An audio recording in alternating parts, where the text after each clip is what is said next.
А, не мислев да говорам браќе и сестри, затоа што долго говоре во црквата.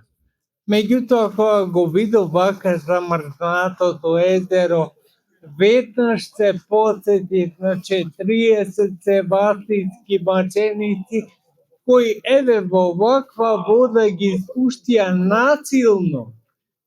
И тоа, овде во близината, запалија топла бања, за да ги натераат доброволно да излезат од мачеништвото. Само еден од нив излезе. И тој влезе во бањата после тоа, меѓутоа се откаже од верата.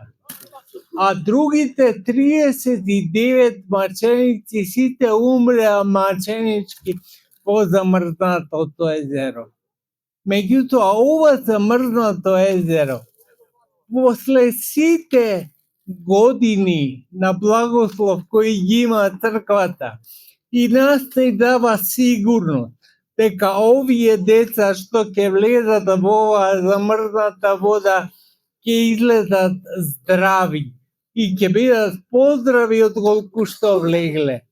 Затоа што еден вистина ќе се удостои со тоа што ќе го фати крстот, ама сите ќе го добијат благословот. Господовата тајна е голема и затоа таа традиција која со векови се пренесува, да влегуваме во водите на светот воопшто, каде оде кај нас се замрзнати, негде на југ не се замрзнати. Меѓутоа, тоа е благослов како за оние што ќе влезат во замрзнатата вода, така и за сите присутни кои дошле да учествуваат во благословувањето на водата. Мирот Божи да биде со сите вас, особено со оние што ќе влезат во замрзнатата вода. Да сте здрави и живи.